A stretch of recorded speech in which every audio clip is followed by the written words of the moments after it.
So this is the first of several videos about intermolecular forces and states of matter. For this video, we're going to focus on states of matter while kind of showing how they connect with the intermolecular forces. But this topic as a whole, I think chapters 11 and 12 in your book, is definitely a topic you're going to be doing a lot of explanations for. So make sure as you look at the problems, that's what you're paying attention to. Also, on the multiple choice, instead of just picking out which thing's the strongest or weakest intermolecular force, or simple questions about solids, liquids, or gases, it's very common that you're going to have to look for the right explanation.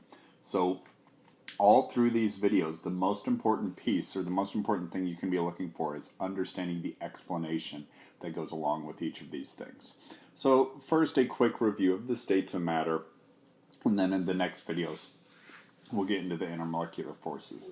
So solids, right there, have a definite shape and a definite volume. So if you change the container they're in, they don't change their size, they don't change their shape. There are some solids that are very neat and orderly like this. There are some solids called amorphous solids, where the arrangement of particles isn't so orderly, but they still retain their shape, they still retain their volume. Because the particles are so close together, we can't get them any closer. They're incompressible. They don't flow, or they flow so little that we say they don't flow. Glass, for example, acts as a solid, but over years and years and years, glass is affected by gravity. And you'd see, especially on glass windows in very old buildings, it's thicker at the bottom and thinner at the top because they have flowed a little bit. And diffuse, and we talked about that with gases, the mixing of particles, they diffuse extremely slowly or not at all.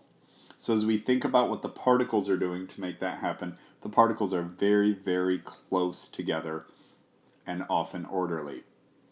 They are still moving, but they're only vibrating around. And right here, this is where we think about intermolecular forces. There's a very strong attraction between the particles.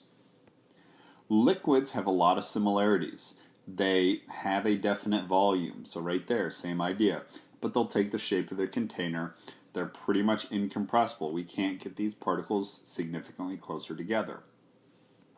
But because the particles are moving more freely, they flow and they do diffuse. So still the particles are close together, but instead of being orderly, they're randomly packed. Definite free motion, but right here is kind of the description that has to do with the IMFs. That one particle has an effect on the one next to it, which has an effect on the one next to it, and we can get this chain reaction here.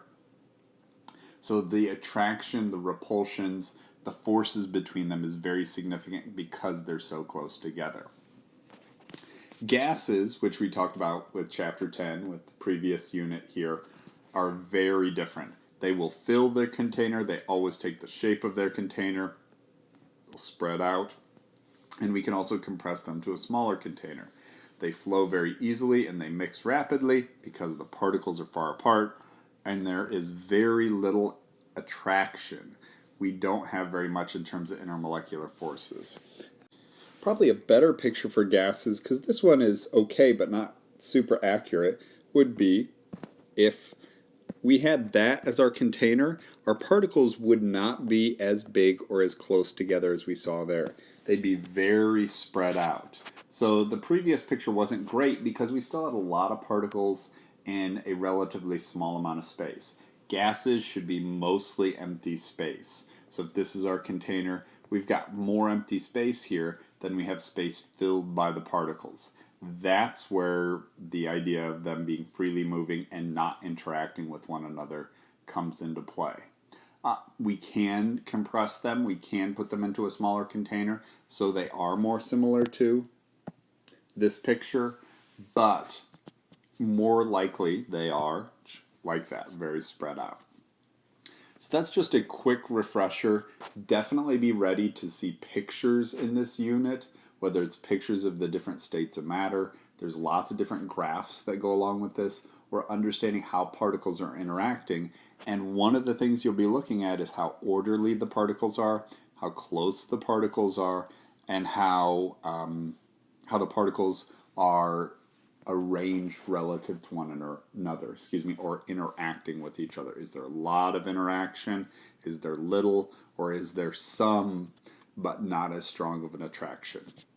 So that's just our very quick overview of states of matter, and we're going to get into IMFs as we get into the next several videos.